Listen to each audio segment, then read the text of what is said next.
Pemuda itu memutar tangannya dan piring makan berubah menjadi tas kerja dalam sekejap, kemudian mengganti sepatunya dengan cepat dan dia langsung menjadi pekerja kantoran di bank. Setelah melewati area kantor, pemuda tersebut segera membuang pakaiannya ke tempat sampah lalu menyamar sebagai pekerja maintenance dan menyelinap ke ruang pengawasan. Saat pegawai tidak memperhatikan, dia dengan cepat memfotonya. Tak disangka pemuda itu menggunakan nama pegawai itu untuk memanggil penjaga. Pegawai mencoba menghentikan pemuda itu, tapi diam-diam ia menepuk tangannya. Ketika penjaga tiba, mereka segera mengetahui bahwa ia memakai lencana penyakit mental dan ia dibawa keluar sebelum pegawai dapat menjelaskan. Pemuda itu dengan cepat menanam virus di server, mengambil kesempatan untuk menekan sistem pemantauan bank dan meminta kaki tangannya untuk mengalihkan monitor ke mode perekaman. Setelah semuanya siap, rekan satu tim wanita di lobi meminta rekannya untuk mengambil jepit rambut dan membunuhnya di bawah host komputer. Kemudian ia menggunakan jepit rambut untuk membuka sekrup di sekitarnya. Setelah melepas penutup kaca, sebuah chip bernilai puluhan juta juga diambil.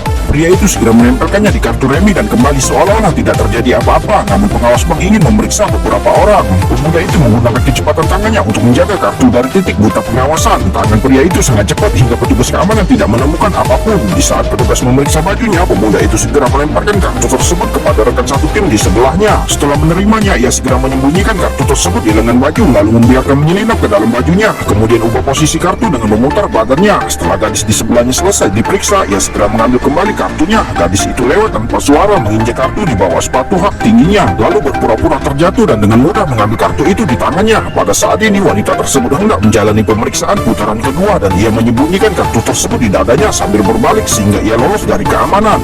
Kemudian ia dengan sengaja menampak pantat penjaga dan kartu itu tersangkut diikat pinggangnya. Melihat hal tersebut, rekan satu timnya langsung melepaskannya dan menyembunyikannya di tangan mereka, lalu berpura-pura bersin dan memasang karet gelang di kartu tersebut.